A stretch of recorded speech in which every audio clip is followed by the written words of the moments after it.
If you're planning to launch or scale your course anytime soon, then there are 7 trends you need to know about right now. Any successful course creator will tell you that they've noticed a shift in the last few years, and these are the things that are going to make all the difference. In fact, if you have a course right now and you're experiencing lackluster results, then I'm willing to bet it's one of these 7 things. These are the 7 things that are going to separate struggling course creators from those that are thriving. So no matter where you are in your course creation journey, it's really important that you're aware of these particular trends. And just in case we haven't met before, my name is Sarah Turner. I've been in the digital marketing space for over 12 years. I personally have generated over 25 million in course sales, as well as 37 million in sales for my clients. And over the last decade, I have seen how things change. It's so important to stay on top of this stuff, and it's really important to be having these conversations. In fact, I would really encourage you to join a community like Coursea Collective, where you are around other course creators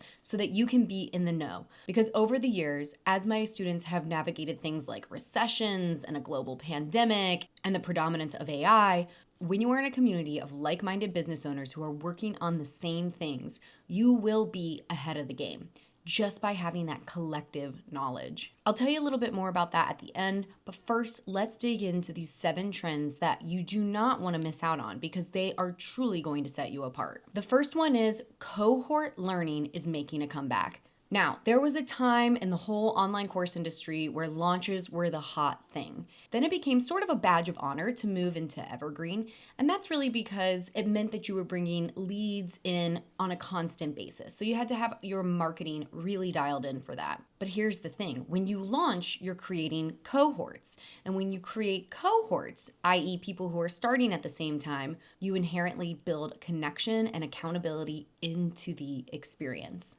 And not only is that a huge benefit for the student because they're going to actually get the accountability they need to keep going, but it's a huge benefit for you. It's likely going to improve your rates of completion as well as satisfaction because people are connected. They're getting through the materials. And that's going to lead to more social proof and often better social proof, which is essential in today's course creation world because there are so many course creators out there who have gotten into it just for the money. All this talk of passive income has really shot the industry in the foot, because it's not truly passive, first and foremost. Most ways that you make money aren't truly passive. There are very few that actually are. But more than that, what it's done is it's flooded the market with people who don't really give a shit. And that is something that I am here to push back against. So Evergreen is kind of glorified, but cohorts, which lends really well to having launches, aren't all bad. Launching allows for you to have a much smaller, more nimble team, because urgency is baked into the equation. Not to mention, you don't have to be marketing all the time when you're launching. When you have an evergreen model, you have to be marketing all the time. And quite frankly, that can get exhausting. So how do you incorporate cohorts into your course model? You have launches, you have start dates. This increases momentum and accountability and connection. You can also have guided sprints or challenges within your course to try and encourage people to really show up and do the work, because that is actually going to be part of your job as a thriving course creator. I wish more people talked about it. So the next trend I want to talk about is still in the beginning phases, but that is using AI tutors or personalized learning paths. Listen, so many people are worried that courses are just going to be replaced by AI. Just like anything else, I do think probably the passive courses, the ones that are just information, have a pretty good possibility of being replaced by AI. However, having your course material personalized to your individual student's experience, that is the power of AI. And that is going to be the power of implementing AI tools within your programs. In fact, I really think this is going to be the future of online programs. And one of the most amazing things about this is when you have an incredible AI tool that helps your students take what you know and apply it to their personal situation. They don't have to become an expert in whatever it is they're teaching them. They can use your AI tool and apply it to their personalized situation, which is going to have a profound impact on their life. Let me give you an example. I have a program called Coursea Collective, which is a limited program, think digital mastermind, for online course creators. My proprietary AI tool allows my students to take my experience as an online course creator and apply it to their actual course idea. What that means is they do not need to be an expert in marketing. Now, before this tool, in order for people to become successful in the online course space, they had to master marketing. But that is no longer the case.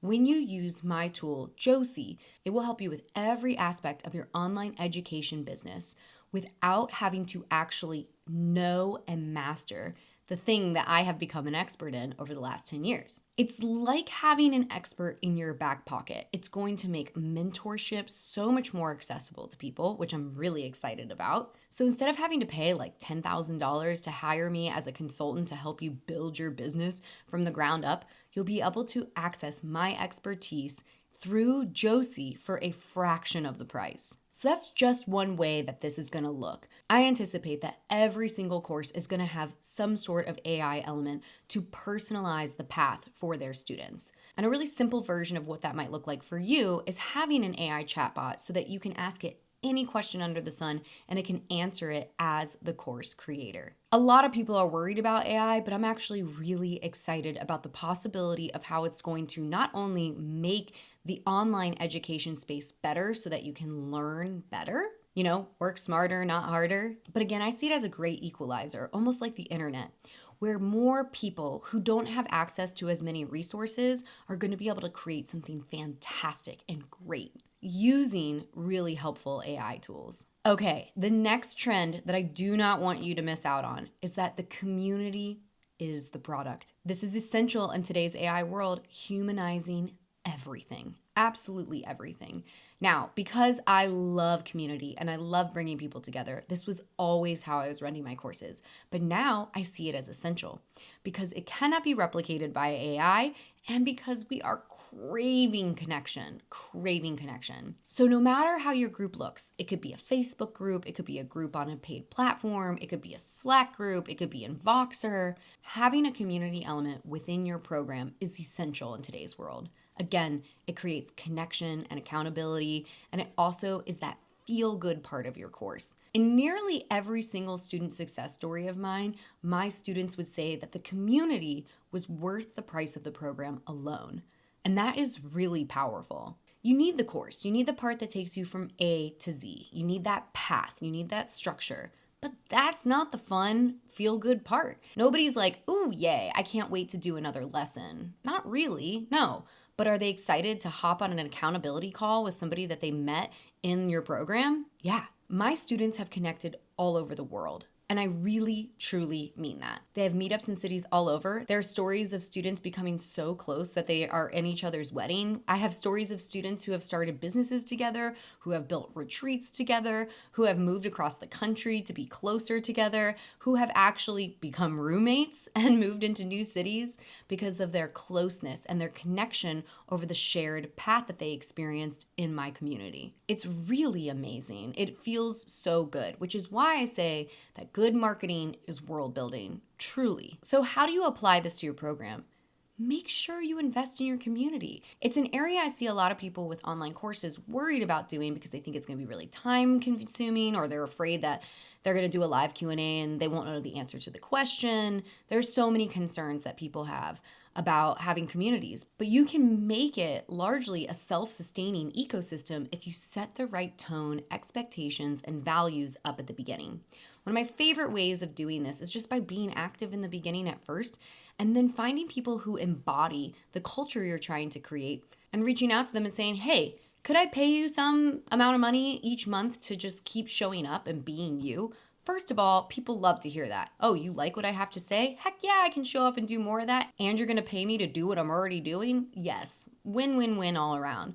But then you are actually getting to amplify the voices of the people who are really creating the culture you're going for. And this isn't something you do forever. This is something you do to really kick it off and to get it off the ground so that there's engagement. Because nobody wants to post in a community where nobody's talking, right? So don't be afraid to encourage people to be louder. But obviously, you want it to be just the right people. Okay, so that brings us to our next trend, which is anti-hustle is winning. People are burnt out. People are sick of the same old messaging. People are sick of hearing about ways to make money online. I know I am. In all honesty, sometimes I'm sick of talking about it. It becomes the focus of so much of our content because it's the thing that gets clicks. But if you were to sit me down or any of my students down and ask them what is the real value of going through one of Sarah's programs, it is the money, yes, but it is so much more than that. It's the connection that you make with people who are on a similar journey as you. People want freedom. People want sustainability. People want a high quality life. And quite frankly, for most people, that's not making millions and millions of dollars. Sure, money does translate into flexibility and freedom. However, most people just want to be able to take good care of themselves so that they can be there for their family and friends, at least the people I like to work with. Make that part of your messaging, truly. I'm so glad we live in a time where really like fear-based marketing, old school marketing techniques, people are seeing through it. It's gross. It feels bad. The average consumer is so much smarter than that.